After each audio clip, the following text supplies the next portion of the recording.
അതിന്റെ 22-ാമത് വചനം വായിക്കാം. 26-22. യെസ്, ഒരാൾക്കൊന്ന് വായിക്കാം.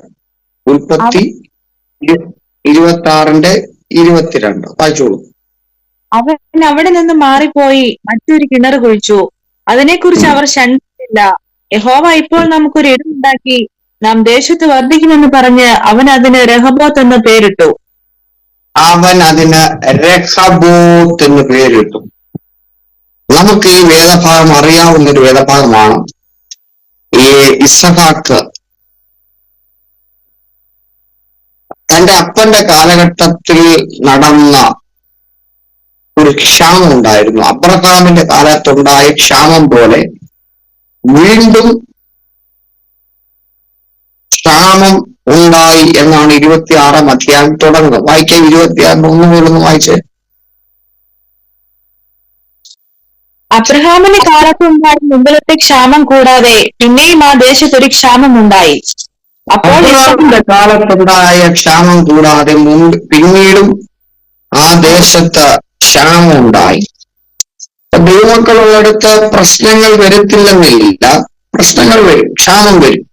പക്ഷെ അവിടെ നിന്നെ ദൈവം തെരഞ്ഞെടുത്തിരിക്കുന്നെന്ന് കാണിക്കാൻ വേണ്ടി നിന്നെ കർത്താവ് സൈനാക്കി അവിടെ വെക്കും. ആമേ. ദൈവമക്കൾ ഉള്ളിടത്ത് വിഷയങ്ങൾ വരത്തില്ലെന്നോ പ്രശ്നങ്ങൾ പ്രതികൂലങ്ങൾ വരില്ലെന്നോ ഞാൻ പറയുന്നില്ല, അതെല്ലാം വരും. പക്ഷെ അതൊന്നും നിന്നെ ഒതുക്കിക്കളയത്തില്ല. നീ അവയുടെ മേൽ വാഴാൻ തുടങ്ങും. എത്ര പേരത് വിശ്വസിക്കുന്നുണ്ട്? വിശ്വസിക്കാമെന്ന് പറയാം.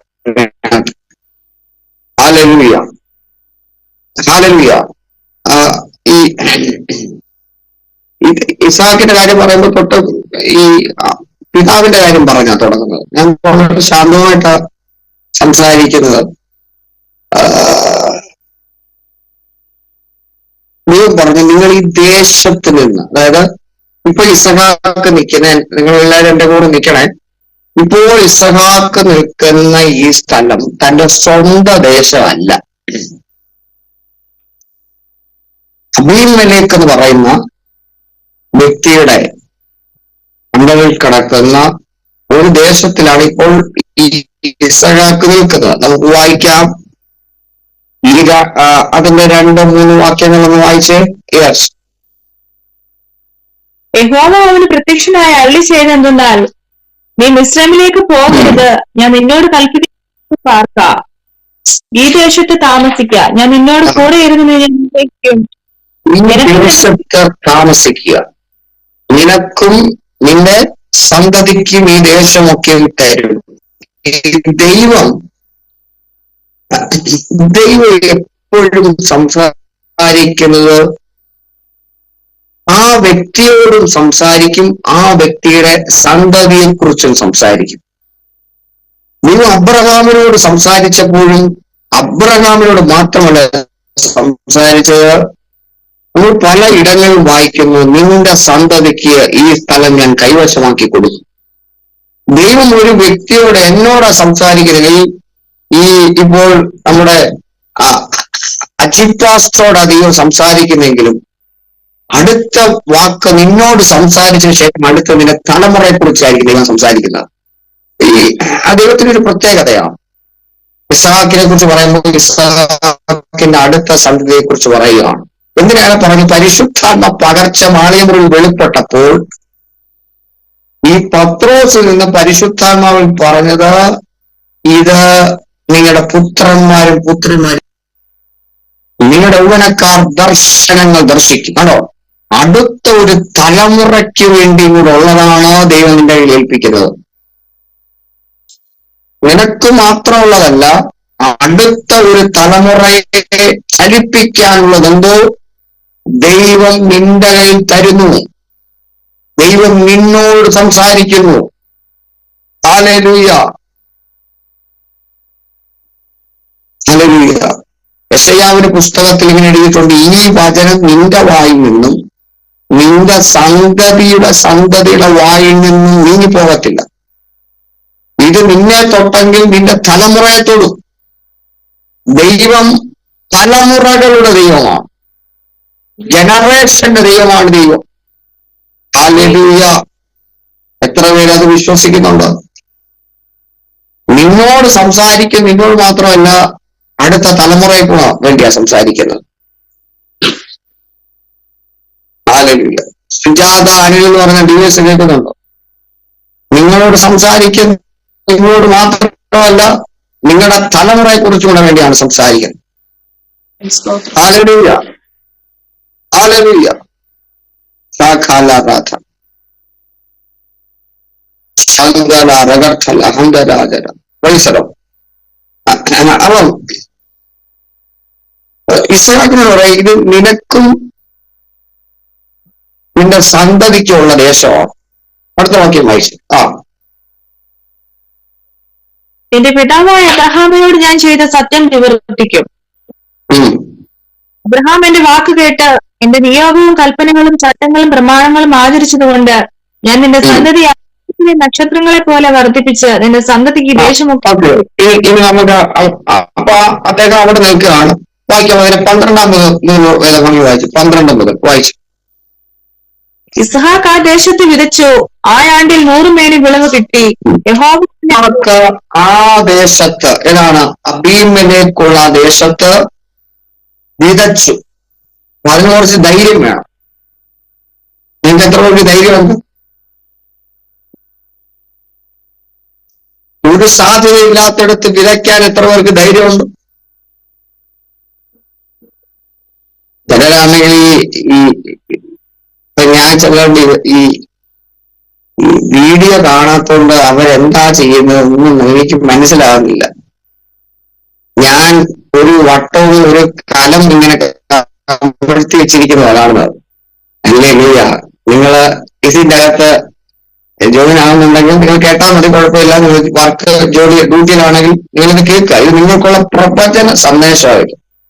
ഇതൊരു വേറെ ഒരു മോട്ടിവേഷൻ സ്പീച്ച് ഒന്നുമല്ല. ഇപ്പോൾ കർത്താവിനോട് പറഞ്ഞത് ഇതൊരു പ്രവചന സന്ദേശമാണ് നിങ്ങളോട് ഞാൻ ഇപ്പോൾ കൈമാറുന്നത്. ഈ ധൈര്യം വേണം വിതയ്ക്കാൻ.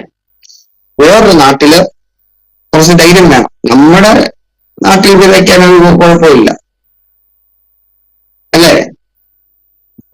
സർവ്വതല്ല, കുറച്ച് നോർത്ത് ഇന്ത്യയിലോട്ടൊക്കെ ചെന്ന് കഴിഞ്ഞാൽ അവിടെ വിതയ്ക്കാൻ കുറച്ച് പാടാം. അതുപോലെയുള്ള മറ്റു രാജ്യങ്ങൾ. പക്ഷെ അവിടെ ഇസ്ഹാക്കിന് ഒരു ധൈര്യം വരികയാണ്. ആ ആണ്ടിൽ ഇസ്ഹാക്ക് വിതച്ചത് മാത്രമല്ല, ആ വിതയ്ക്കകത്ത് ഒരു ഫ്രൂട്ട്ഫുൾനെസ് ഉണ്ടായി. ആ വിതയ്ക്കകത്ത് ഒരു റിസൾട്ട് ഉണ്ടായി. പലരും വിതയ്ക്കുന്നുണ്ട്, പക്ഷെ അതിനകത്ത് റിസൾട്ട് ഉണ്ടാകുന്നില്ല. നീ വിതയ്ക്കുന്നത് റിസൾട്ട് ഉണ്ടാകാൻ കാരണം നിന്റെ മേൽ ദൈവത്തിന്റെ നിയോഗവും വിളിയും വാക്തത്വവും കിടക്കുന്നു. ദൈവിക വിളിയും നിയോഗവും വാക്തത്വം കിടക്കുന്ന നീ വിതയ്ക്കാൻ തുടങ്ങിക്കഴിഞ്ഞാൽ 100 മേനി നീ കൊയ്യും. അനേക പേര് വിതച്ചായിരുന്നു. അവിടുത്തെ കാര്യമൊന്നും ഇവിടെ ബൈബിൾ എഴുതിയിട്ടില്ല. പക്ഷേ ദൈവം കണ്ടവൻ വിതച്ചപ്പോൾ, ദൈവം തിരഞ്ഞെടുത്തവൻ വിതച്ചപ്പോൾ നോക്കുക, 100 മേനി കൊയ്യുക. ഞാന് ഈ ചില സാമ്പത്തിക വിഷയത്തിൽ കുഴഞ്ഞിരിക്കുന്നതിനോട് ഞാനിപ്പോൾ ആത്മാവിൽ പ്രവചിക്കുകയാണ്. നിങ്ങൾ അതിന്റെ മേൽ ജയ ഉത്സവം കൊണ്ടാടാൻ പോലെയാണ്. നിങ്ങൾ അതിന്റെ മേൽ അതിനെ നിങ്ങൾ വാഴാൻ പോവുകയാണ്. കടബാധ്യതകൾ നിമിത്തം ഈ കടങ്ങൾ, ഞാൻ പറയുന്നത് ഈ ചെറിയ കടമല്ല, ഭയങ്കര വലിയ കടം ഭാരത്തിലൂടെ പോകുന്ന ഒരു ഡിവൈസ് അല്ലെ ഇപ്പൊ ഇതിനകത്ത് കേൾക്കുന്നുണ്ട്. അങ്ങനെ ആ ഡിവൈസ് മാത്രം കരമൊന്ന് ഉയർത്തിപ്പിടിച്ച് അവര് മൈക്ക് അങ്ങോട്ടാക്കുക. ആമേനെന്നോ കൈ വീശി കാണിക്കുകയോ എല്ലാം ചെയ്യണേ. അവർക്ക് ഞങ്ങൾക്ക് പ്രാർത്ഥിക്കാൻ പോവാ. അത് ആരാണെന്ന് ചോദിച്ചു കഴിഞ്ഞാൽ അതാണോ DCF 2024 ആണോ? അവരാണോ? ഓക്കെ, അത് ചെറുതല്ല, വലിയ കടഭാരമാണ്. പക്ഷെ അത് നീ അതിന്റെ മേൽ വാഴാൻ പോവാ കേട്ടോ.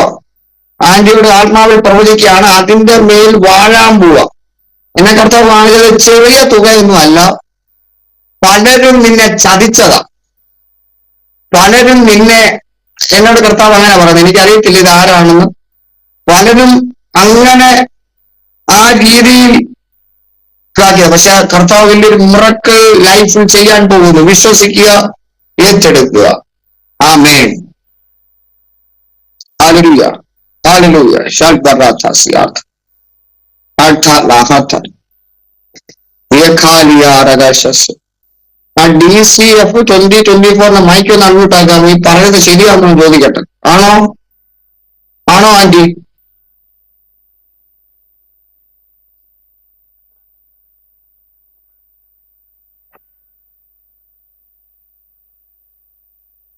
മൈക്ക് ഒന്ന് അൺമ്യൂട്ടാക്കി കൊടുത്തേ.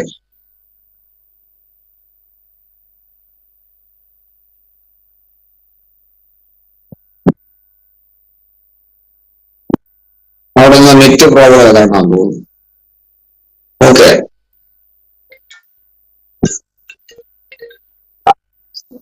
ഇപ്പൊ പറഞ്ഞത് ശരിയാണോ? ഇപ്പൊ പറഞ്ഞ പ്രവചനം ശരിയാണോ? ദൈവം അതിന്റെ മേൽ വലിയ ഉത്തരം തരാൻ പോവുക. ഈ ഇതിനകത്തിരിക്കുന്ന ഡിവൈസ് എല്ലാം ആമേൻ എന്ന് പറഞ്ഞോട്ടെ. യേശുവിന്റെ നാമത്തിൽ അത് സംഭവിക്കട്ടെ. യെസ്. അപ്പൊ ഇത് ശ്രദ്ധിക്കണം. ഇതിനകത്ത് ഭയങ്കര ഒരു ദൈവിക ട്വിസ്റ്റ് ഇതിനകത്ത് കിടപ്പുണ്ട്. അപ്പം ആ വാക്യം ഒന്ന് വായിച്ചേ. 12-ാം വാക്യം ഒന്ന് വായിച്ചേ സിസ്റ്റർ, ഒന്നുകൂടെ ഒന്ന് വായിച്ചു. യെസ്. വിതച്ചു, ആ ആണ്ടിൽ വിളവ് കിട്ടി. യഹോവ അവനെ അനുഗ്രഹിച്ചു. അവനെ അനുഗ്രഹിച്ചു. അവൻ വർദ്ധിച്ച് മഹാധനവാനായി തീർന്നു. അവൻ ആട്ടിൻകൂട്ടങ്ങളും മാട്ടിൻകൂട്ടങ്ങളും വളരെ ദാസന്മാരും ഉണ്ടായിരുന്നത് കൊണ്ട് ഫെലിസ്തർക്ക് അവനോട് അസൂയ തോന്നി. ഫെലിസ്തർക്ക് അവനോട് ഈ ചില നിങ്ങളോട് അസൂയ ആർക്കും ഇല്ലെങ്കിൽ ആലോചിക്കണം. നിങ്ങൾക്കുടെ കയ്യിൽ ഒന്നും ഇല്ലാത്തതുകൊണ്ട് നിങ്ങളോട് ആർക്കും അസൂയ ഇല്ലാത്ത, എല്ലാവർക്കും നിങ്ങളോട് സ്നേഹമാണെങ്കിൽ നിങ്ങളുടെ കയ്യിൽ ഒന്നും ഇല്ല കേട്ടോ. നിങ്ങളോട് ചിലർക്ക് അസൂയ തോന്നുന്നുണ്ടെങ്കിൽ അവർക്കില്ലാത്ത എന്തൊക്കെ നിങ്ങളുടെ കയ്യിൽ ദൈവം പരമേൽപ്പിച്ചിരിക്കുന്നു.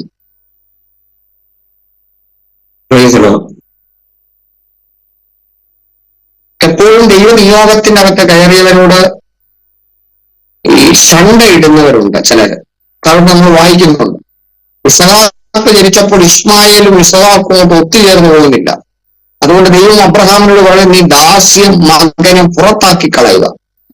വാക്തത്വ സന്തതി ജാരസന്തതിയുമായിട്ട് ഒരിക്കലും ചേരത്തില്ല. ദൈവികമായിട്ട് നിങ്ങൾക്ക് എന്തെങ്കിലും ദൈവം നൽകുന്നുണ്ടെങ്കിൽ അത് ജഡത്തിലൂടെ കാണുന്നവർക്ക് നിങ്ങളോട് അസൂയ തോന്നും. അത് സ്വാഭാവികം. അങ്ങനെ ഇസഹാക്കിനോട് അസൂയ തോന്നി. വായിക്കാം അടുത്ത വാക്യം. എന്നാൽ അവന്റെ പിതാവായ അബ്രഹാമിന്റെ കാലത്ത് അവന്റെ പിതാവിന്റെ ദാസൻ കുഴിച്ചിരുന്ന കിണറൊക്കെയും ഫെലിസ്തർ മണ്ണിട്ട് നികത്തി കളഞ്ഞിരുന്നു. എനിക്കിവിടാണ് ഇഷ്ടപ്പെട്ടത്. ഈ ഇസഹാക്കിന് വളരെ സമ്പത്തും പൈസയും ഇതെല്ലാം ഉണ്ടായപ്പോ പിന്നെ പുള്ളിക്ക് അവിടെ ഇരുന്നാ പോരെ. എന്റെ ചോദ്യമാണ്, നിങ്ങൾ എന്നോട് സഹകരിക്കണം. ഇസഹാക്കിന് നല്ല പൈസ ഉണ്ട്. ഇസഹാക്കിന്റെ മക്കളെ പഠിപ്പിക്കാനുള്ള കാശ് ഇപ്പൊ പുള്ളി ഓൾറെഡി നേടിക്കഴിഞ്ഞു. മഹാധനവാനായി തീർന്നു. ആ നാട്ടിൽ എന്തെങ്കിലും ഒരു പരിപാടി നടക്കുന്നുണ്ടെങ്കിൽ ആദ്യം എന്താ പറയുക, ഇതുണ്ടല്ലോ റെസിപ്റ്റ് കൊണ്ട് ആദ്യം കൊടുക്കുന്നത് ഇസഹാക്കിന്റെ കയ്യില. കാരണം ആദ്യത്തെ വലിയ ധനവാനാണ് ഇസഹാക്ക് ആ നാട്ടിൽ. പക്ഷെ ഇസഹാക്ക് ആ ധനത്തിൽ ആശ്രയിച്ച് അവിടെ ഇരുന്നില്ല. അവന് പിടികിട്ടി, ഈ ധനമൊന്നല്ല എന്നെ മാറ്റിമറിക്കാൻ പോകുന്നത്. എന്റെ അപ്പന്റെ കാലത്ത് കുഴിച്ച കിണറുകളെ ഇവന്മാര് മണ്ണിട്ട് മൂടിയായിരുന്നു. അതിനെ തരാൻ പോവാ ഞാൻ. ഉറവകളെ നോക്കാൻ പോവുകയാണ്. ഞാൻ നിങ്ങളൊരു കാര്യം പറയാം, നിങ്ങളെ കർത്താവ് എത്ര അനുഗ്രഹിച്ചാൽ നിങ്ങളുടെ മേൽ കിടക്കുന്ന നിയോഗവേദെന്ന് തിരിച്ചറിയണം. നിങ്ങളെ കർത്താവ് എത്ര സമ്പന്നതയിലേക്ക് കൊണ്ടുവന്നാലും അതിനെല്ലാം ആമേൻ പറഞ്ഞ് റിസീവ് ചെയ്തോ, ഒരു കുഴപ്പമില്ല. ദൈവമാണ് നിങ്ങളെ അനുഗ്രഹിക്കുന്നത്. പക്ഷെ നിങ്ങളുടെ ഡ്യൂട്ടി അപ്പുറത്ത് കിടക്കുകയാണ്. മുടങ്ങിപ്പോയ മണ്ണിട്ട് നികത്തിയ കിണറുകളെ വീണ്ടും കണ്ടെത്തി കുഴിച്ച ഉറവകളെ മുകളിലേക്ക് കയറ്റിവിടുന്ന നിയോഗത്തിന്റെ അഭിഷേകമാണ് ചിലരുടെ ദൈവം വെച്ചിരിക്കുന്നത്. Hallelujah, hallelujah. അവൻ തേയാൻ തുടങ്ങി. മണ്ണിട്ട് നികത്തിയ കിണറുകളെ ഇസഹാക്ക് തിരയാൻ തുടങ്ങി. ഇത് നിങ്ങൾ ജോലി ചെയ്യുന്നവരായിരിക്കാം, അത് മറ്റ് പ്രയാസത്തിലിരിക്കുന്നവരായിരിക്കാം, അതൊക്കെ ആയിക്കോട്ടെ. ഇനി ഒരു പ്രശ്നമില്ലാത്തവരായിരിക്കാം, വളരെ സുഖലോലുപതയായി മുന്നോട്ട് പോകുന്നവരായിരിക്കാം. പക്ഷെ നിന്റെ അകത്തുള്ള നിയോഗം, നീ കിണർ കുഴിക്കുക.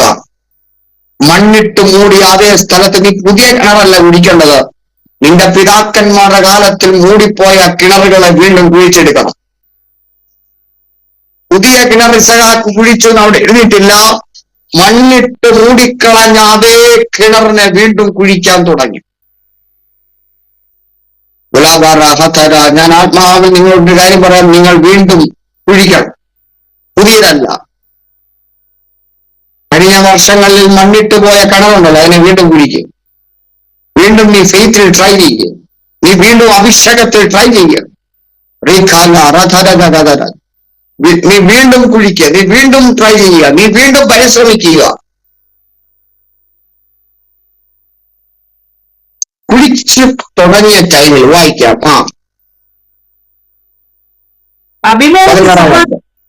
അബീമേലെക്ക് ഇസഹാക്കിനോട്, നീ ഞങ്ങളെക്കാൾ ഏറ്റവും കൊണ്ട് ഞങ്ങളെ വിട്ടു പോക എന്ന് പറഞ്ഞു. കുഴിച്ച് തുടങ്ങിയപ്പോൾ അബീമേലെക്ക് പറയുകയാണ്, നിന്റെ ധനം കൊണ്ട് നീ ഇപ്പൊ ബലവാന, അതുകൊണ്ട് നീ ഞങ്ങളെ വിട്ടത് വേണം, പോകണം, നീ ഇവിടെ വേണ്ട.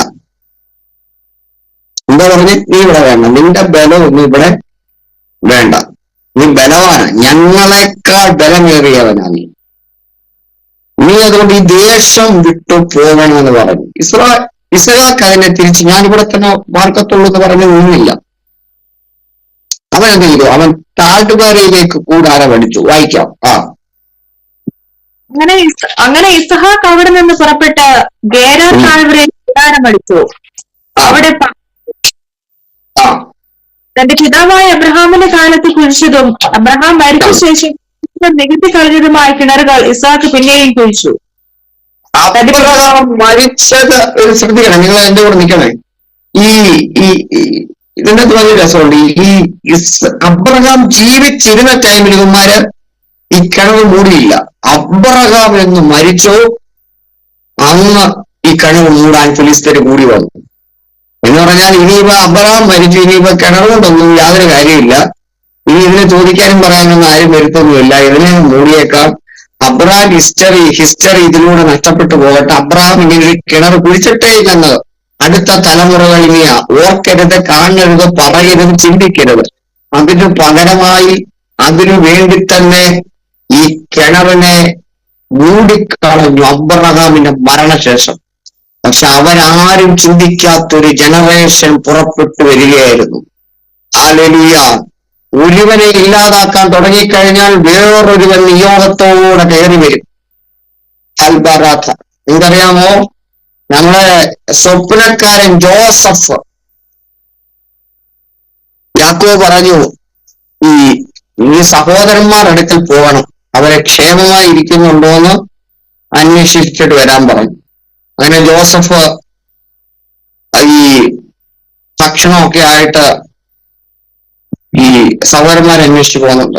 അവിടെ ചെന്നപ്പോ അവരെ കാണുന്നില്ല. അപ്പൊ ഒരുത്തൻ പറഞ്ഞു അവര് ദോതാനിലുണ്ടെന്ന് അറിവ് കിട്ടി. എവിടെ ഉണ്ടെന്ന് അറിവ് കിട്ടിയ ദോതാനിൽ. അങ്ങനെ ഈ ജോസഫ് ഭക്ഷണമൊക്കെ ആയിട്ട് അങ്ങോട്ട് ചെല്ലുക, ഈ സഹോദരന്മാരെ കാണാൻ വേണ്ടി ചെല്ലുക. സഹോദരന്മാര് പറഞ്ഞാണ് സ്വപ്നക്കാരൻ വരുന്നു, കാര്യം നിന്നെ കൊല്ലാനാണ് വിളിക്കുന്നെങ്കിലും നിന്റെ പേരിലുള്ള നിയോഗ ബിയിട്ട പേരെ ശത്രുക്കൾ പോലും നിനക്ക് നൽകത്തുള്ളൂ. നിനക്കെതിരെ സംസാരിക്കുന്നതിന് പോലും പറയാൻ നീ അഭിഷക്തനാണെന്ന് കേട്ടോ. ഒരു സ്ഥലം പറയാമോ നിങ്ങൾക്ക്?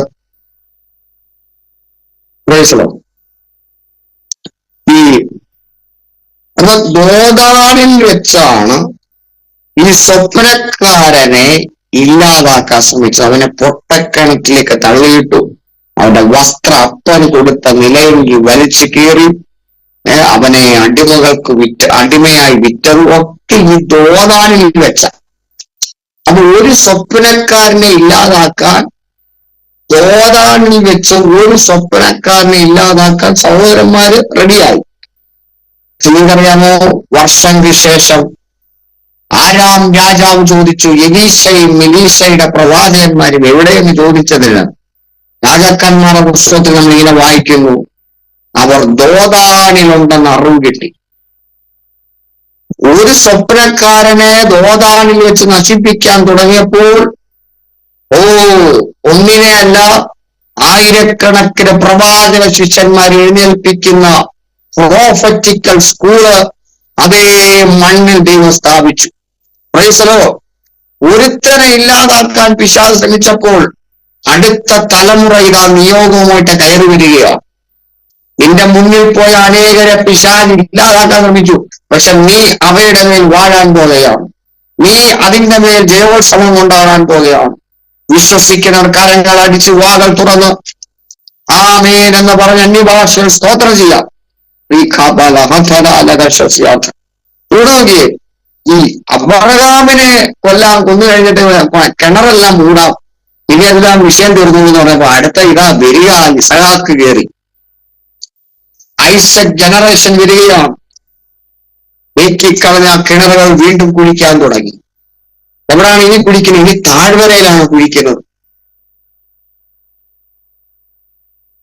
നല്ല ദേശത്തു നിന്ന് ഇറങ്ങിപ്പോകുന്നു, ഇനി താഴ്വരയില്ല, വെള്ളമില്ലാത്ത താഴ്വരയിൽ. ഈ താഴ്വരയുടെ പ്രത്യേകത നമ്മളിങ്ങനെ വാങ്ങുന്നുണ്ട്, താഴ്വരയിൽ മഴ കാണുകയില്ല, കാറ്റടിക്കുകയില്ല, പക്ഷെ വെള്ളം കൊണ്ട് നിറയും. താഴ്വരയിൽ വെള്ളമില്ല, അവിടെ മരണമാണ് ഇരിക്കുന്ന താഴ്വരയ്ക്കകത്ത്. അറിയാമോ?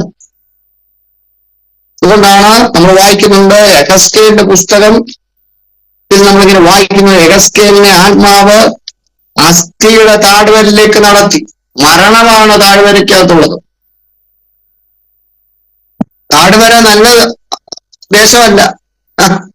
UK പോലെ ദുബായ് പോലെ, ദുബായും ഒരു താഴ്വരയല്ലേ അല്ലേ?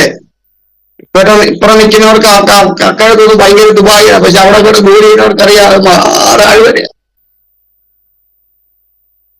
പാവപ്പെട്ട എത്രയോ സഹോദരങ്ങളല്ലേ പ്രവാസികളായി നമ്മുടെ ദേശത്തൊക്കെ പോയി. എനിക്കറിയാൻ ഒത്തിരി പേരുണ്ട്. ഇവിടെ എന്റെ തൊട്ട് വീണ ഫ്രണ്ടിൽ താമസിക്കുന്ന ആ ബ്രദർ,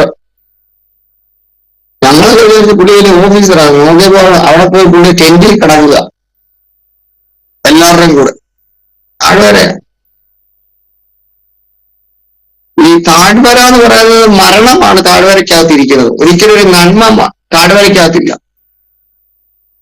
അതുകൊണ്ടാണ് താഴ്വരയിൽ കൂടി നടന്നാലും ഞാനൊരു അനർത്ഥവും ഭയപ്പെടുന്നില്ല, നീ എന്നോടുകൂടെ ഇരിക്കുന്നുവല്ലോ, നിന്റെ വടിയും കോലും എന്നെ ആശ്വസിപ്പിക്കുന്നുവെന്ന് സങ്കീർത്തനക്കാരൻ 23-ാം സങ്കീർത്തനത്തിൽ പറയുന്നത്.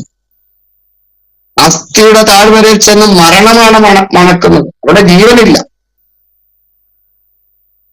ആരുമില്ലാത്ത താഴ്വര, ഒന്നുമില്ലാത്ത താഴ്വര, മരണം മണക്കുന്ന താഴ്വരയിൽ ഇസഹാക്ക് കുഴിക്കാൻ തുടങ്ങി കിണർ.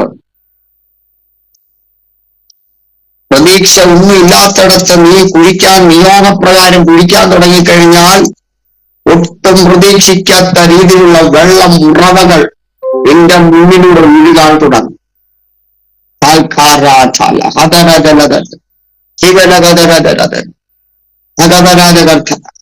ഈ ജോലി സംബന്ധമായി ഒരു സ്ഥലത്ത് നിന്ന് വേറൊരു സ്ഥലത്തേക്ക് മൂവ് ചെയ്യാൻ ആഗ്രഹിച്ചിരുന്ന, അങ്ങനെ എന്തോ ഇപ്പോ ജോലി ചെയ്യുന്നിടത്ത് എന്തോ ഒരു പ്രോബ്ലം നേരിടുന്ന ആരോ ഇതിനകത്ത് കർത്താവിനെ കാണിക്കുന്നു. അങ്ങനെ ആരെങ്കിലും ഉണ്ടോ?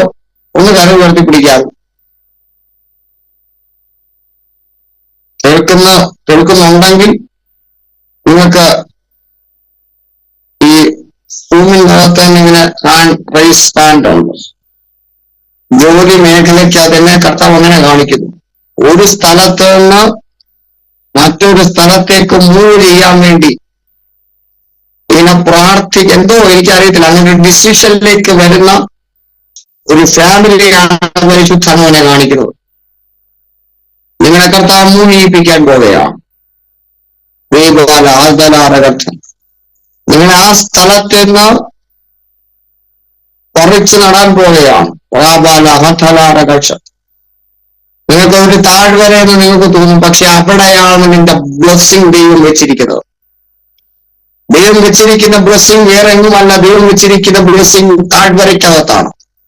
എല്ലാവർക്കും മുകളിലാണെങ്കിൽ നിനക്ക് ദൈവം വെച്ചിരിക്കുന്ന അനുഗ്രഹം താഴ്വരയ്ക്കകത്താണ് ദൈവം വെച്ചിരിക്കുന്നത്. ഹല്ലേലൂയ. നമ്മളിങ്ങനെ വായിക്കുന്നു, അവിടെ ആ കിണറിന് വായിച്ചേ, നീരുറവുള്ള ഒരു കിണർ കണ്ടു, താഴ്വരയിൽ കുഴിച്ചു, നീരുറവുള്ള ഒരു കിണർ കണ്ടു. വായിക്കാം. അപ്പോൾ ഗേരാർ ദേശത്തിലെ ഇടയന്മാർ ഈ വെള്ളം ഞങ്ങൾക്കുള്ളത് ഇസ്ഹാക്കിന്റെ ഇടയന്മാരോട് ശണ്ടയിട്ടു. അവർ ഇവരാണ് കുഴിച്ചത്. എനിക്ക് വെള്ളം മൊത്തം കൊണ്ടുപോകുന്നത് വേറെ കുറെ ഇടയന്മാര്. നിങ്ങളാ കുഴിച്ചത്, നിങ്ങളാ പണിപ്പെട്ടത്.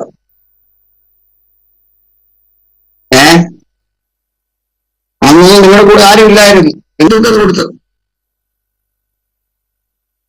വെള്ളം വന്നപ്പോ പറയും ഇത് ഞങ്ങളുടെതാണ്, ഞങ്ങൾ കൊണ്ടുപോകാം.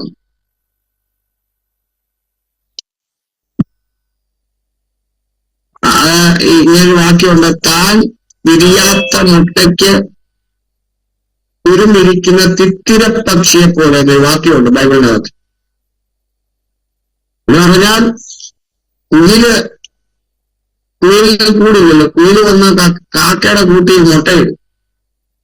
മുട്ടയ്ക്ക് കാക്ക അടയിരിക്കും. പാവം കാക്ക വിചാരിക്കും എന്റെ കൊച്ചായിരിക്കും.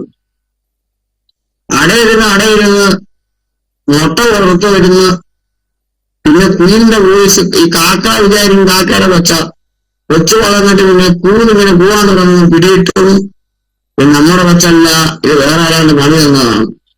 അങ്ങനെ അത് പറഞ്ഞ അമ്മയുടെ കൂടെ അത് പോവാണ്. തീറ്റി കൊടുത്തത് ആരാ? കാക്കയാ. തീറ്റി ഇതിനെ പ്രൊട്ടക്ഷൻ ചെയ്ത് ആരാ? കാക്കയാ. പക്ഷെ ഇട്ടേച്ചങ്ങ് പോവാണ്. ഇതുപോലാണ് കുഴിക്കുന്നത് മുഴുവൻ നമ്മൾ വെള്ളം കൊണ്ടുപോകുന്ന വേറെ കുറെ പേര്. പക്ഷെ ഇസ്ഹാക്ക് എന്തുവാ ചെയ്തത്? ആ കിണർ കുഴിക്കുന്നത് നിർത്തിയില്ല. കണ്ടോ? എത്ര പേര് നിനക്കെതിരെ ശണ്ടയിടാൻ വന്നാലും നീ വീണ്ടും കുഴിക്കണം. നിന്നെ ദൈവം വെച്ചിരിക്കുന്ന അതിനു വേണ്ടിയാ. അവിടെ എഴുതിയിരിക്കുന്നു, ഇസഹാക്കിന്റെ ഇടയന്മാരോട് ശണ്ടയിട്ടു, അവർ തന്നോട് ശണ്ടയിട്ടുകൊണ്ട് അവൻ ആ കിണറിന് യേശേക്ക് എന്ന പേർ വിളിച്ചു. വായിക്കാം അതിന്റെ 21-ാം വാക്യം. അവർ മറ്റൊരു കിണർ കുഴിച്ചു, അതിനെക്കുറിച്ചും അവർ ശണ്ടയിട്ടത് കൊണ്ട് അവനതിനെ സീത്ന എന്ന് പേർ വിളിച്ചു. ഇവിടെ അടുത്ത കിണർ വിളിച്ചപ്പോഴും വീണ്ടും ശണ്ടയിടുക.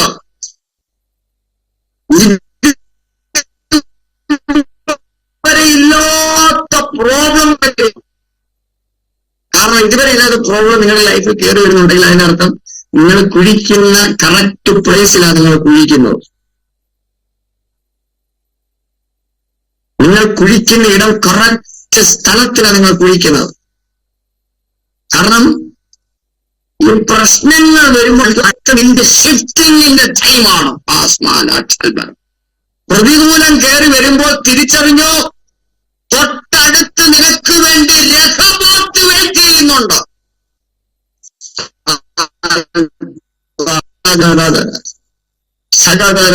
ഇത്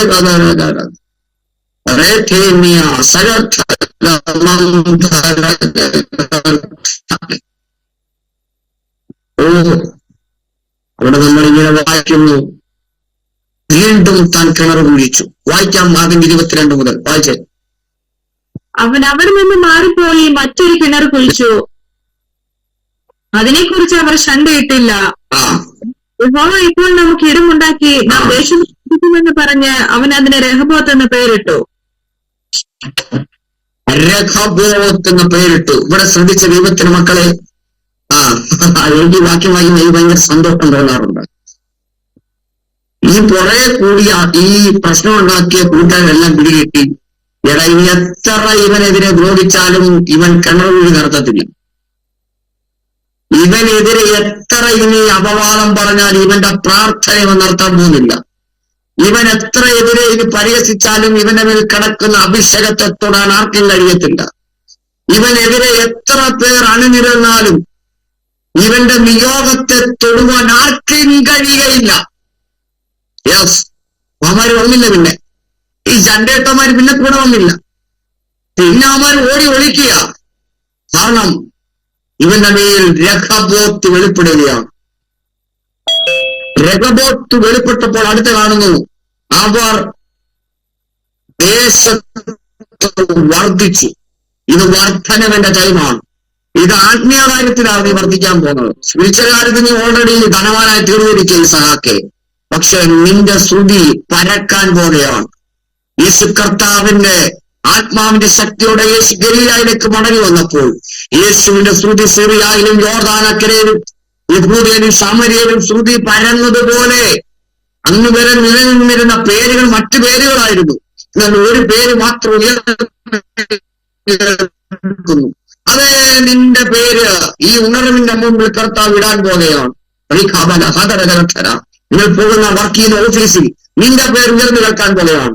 നിങ്ങൾ വർക്ക് ചെയ്യുന്നിടത്ത് നീ ഏറ്റവും ഈസ്റ്റ് ആണെങ്കിൽ കർത്താവ് നിന്നെ ഫസ്റ്റ് ആക്കി മാറ്റാൻ പോകുകയാണ്.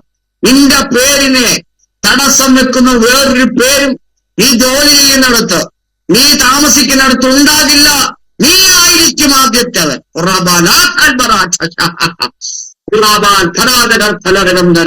നമ്മളിങ്ങനെ വായിക്കുന്നു, ഓ ജീസസ്. സങ്കീർത്തനത്തിൽ ഇങ്ങനെ വായിക്കുന്നു, തപ്പ് കൊട്ടുന്നവരും നൃത്തം ചെയ്യുന്നവരും കുഴലൂതുന്നവരും ദൈവത്തിന് മുമ്പായ വർഷിപ്പിന് വേണ്ടി നടന്നപ്പോൾ അവിടെ എഴുതിയിരിക്കുന്നു, അവരുടെ നടുവിൽ അവരുടെ നായകനായ ചെറിയ ബെന്യാമിനും കൂടെ ഉണ്ടായിരുന്നു. Oh Jesus. വർഷിപ്പിന്റെ കൂടെ അവരുടെ നായകൻ ആരാണ്? ചെറിയ ബെന്യാമിൻ. അവന്റെ പേരിലൂടെ ചെറിയവനാ, പക്ഷെ അവനാണ് ലീഡർ, അവനാണ് ഒന്നാമൻ. ഓ പ്രിയപ്പെട്ടവരെ, നിങ്ങളെ കർത്താവ് ഒന്നാമനാക്കാൻ ആഗ്രഹിക്കുകയാണ്. അത് നിങ്ങളെ ഇപ്പോൾ കർത്താവ് ഇപ്പോൾ ആയിരിക്കുന്നിടത്ത് നിങ്ങൾ വിശ്വസ്തയോടെ നിന്ന് കഴിഞ്ഞാൽ നിങ്ങളെ കർത്താവ് ഫസ്റ്റ് ആക്കി മാറ്റും. ഓ റബാല തസ്ബിയാത്ത. അവിടെ അവൻ രഹബോത്ത് എന്ന് പേരിട്ടു. അവിടെ നിന്ന് അവൻ ബർശേബയ്ക്ക് പോയി. വായിക്കാം. അവിടെ നിന്ന് അവർ ബർശേബയ്ക്ക് പോയി.